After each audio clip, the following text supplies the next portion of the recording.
Alright folks, so here I am with my 2012 Mazda 5 2.5 liter Touring Edition, which is in between, I think, Sport and Grand Touring. So yeah, I'm here. I'm about to switch out my throttle body gasket. Last time I checked it, it looked kind of rough and cracked, so I went ahead and bought a new one at AutoZone. Here it is. Here's a part number in case you need. But yeah, so the first thing you want to do anytime you're working with engine components is motor or engine. You want to make sure you disconnect the negative battery terminal, which I did. And that uses a 10mm socket. Pretty long one, so I could reach in there. After that, I went ahead and disassembled the airbox. One thing I did notice, and I'm glad I did this tonight, is my mass airflow sensor just came off. Seems like the threads are busted, so that's not good. The screws are fine, the sensor is fine, it's just the threads in there are busted. So this doesn't go all the way down, or it does, but it doesn't stay. So I may need to look into purchasing this piece, which kind of sucks because the only bad thing is the threads. So we'll see what happens. But yeah, anyway, I'll get to that some other time. So for the throttle body, you want to use a 8mm socket for the 4 bolts. They're pretty long. One on each corner. They're right there. I used a 10mm socket to loosen this up. Same socket as I used for the battery terminal. And then I went ahead and took off the valve, moved it aside. I did clean it last year. Last year I found out about cleaning it and what it does when you clean it.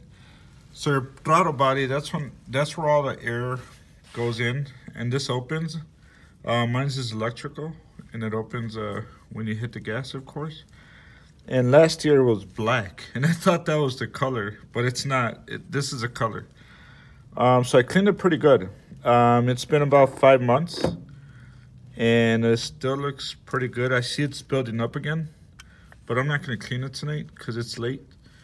I'm just going to go ahead and change the gasket. So I went ahead and unscrewed it. I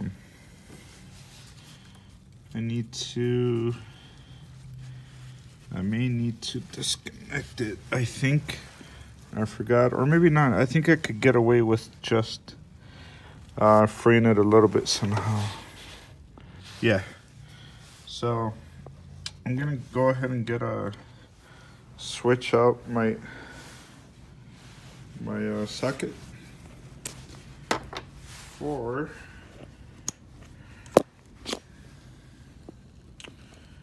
a little screwdriver and see if that fits in there. I love this screwdriver. It's got pieces on the bottom here. Here, let me show you. I pull it down and I got an assortment of pieces, so I don't have to be carrying them around. They're already in there. Snap it back in place. And there you go. So I'm gonna go ahead and try to pry this out.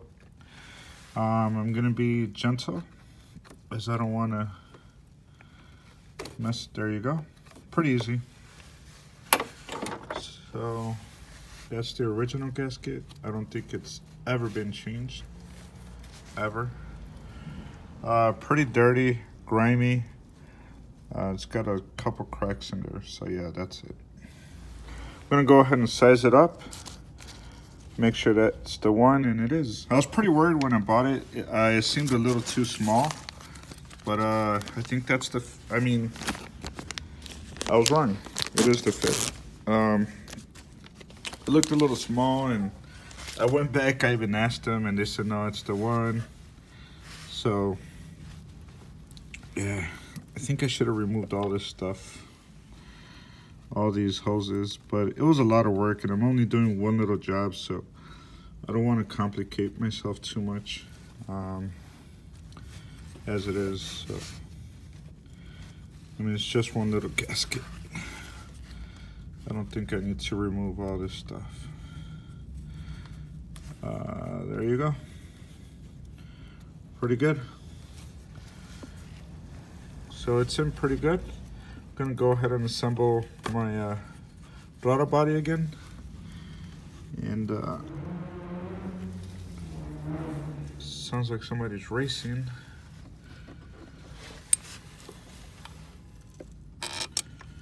So I'm gonna go ahead and put my bolts so they could fit in place. That way it's easier to mount back on because it kind of falls off. One thing I will do this year, and once it gets warmer, I'm gonna go ahead and deep clean my hold on, I'm not getting this right. There you go. Deep clean my K&N air filter. I'll be honest, I was kind of skeptical when I bought this, as opposed to getting more horsepower. I don't know if I actually got more horsepower because I don't have a dyno machine, but I will tell you this: the performance of my car felt 10 times better. You could even hear it.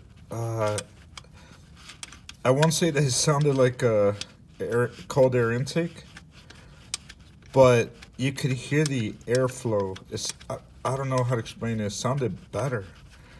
My car was driving, it felt like it had a little bit of more torque. I don't know if I'm saying it right.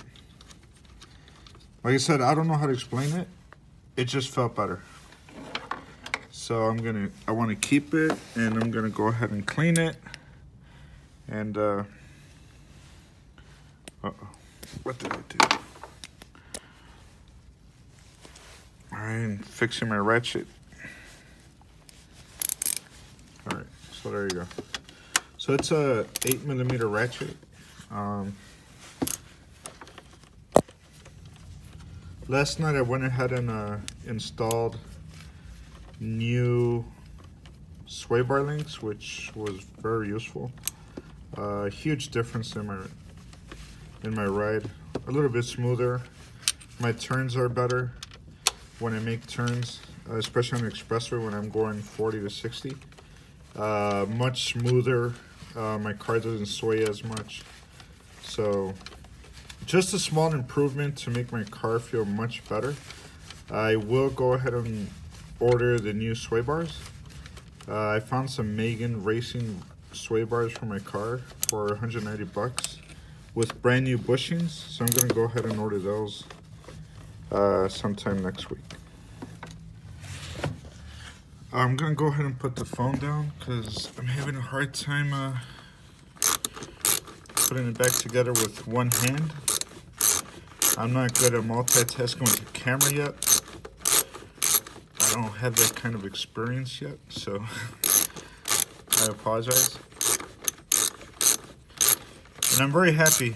I've been dying for warmer weather because I started working on my car last year, and I've learned so much in just that little time.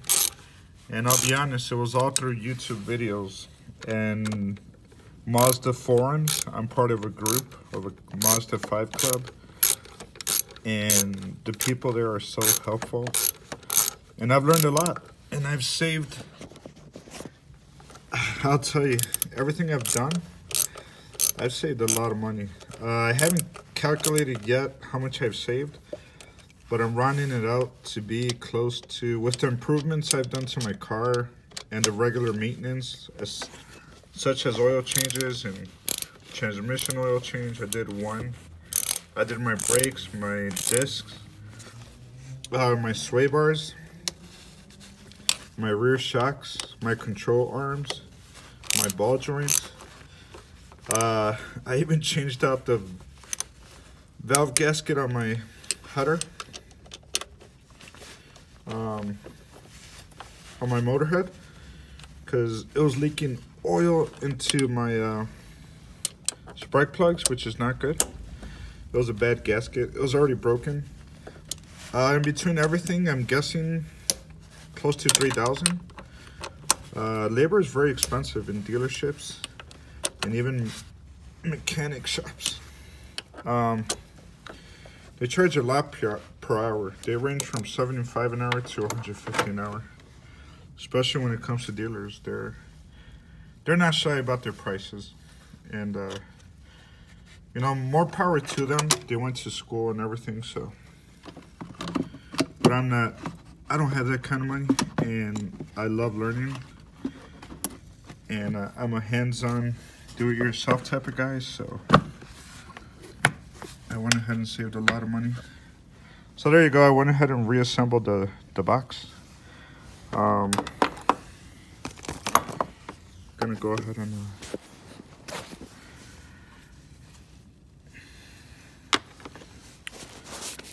tighten up the whatchamacallit. No! Oh, I dropped something. It's my socket. I dropped my socket. Well, I'm gonna get it right now. But there you have it, folks. I think that's about it. I think you guys get the picture. I'm gonna tighten this up, put this back in place. I'm gonna re-tighten this to make sure it's good. I'm gonna go ahead and connect my negative terminal. Start the car. So for Mazdas, I don't know about every other car, but for Mazdas, there's a relearning procedure that you have to do so your car doesn't rough idle. You have to turn it on for a minute, just midway. Do not turn it on all the way. Then you turn it on for a minute. Then you turn it back on full. And you let the car run for about 15 minutes. Halfway into that, you turn on the AC full power. That's what helps. That's what helps the computer relearn everything. So there you have it, folks. Small job tonight. Took me about 10 minutes. Could have been less if I wasn't holding the camera. But there you go. Any questions or comments, please drop them below.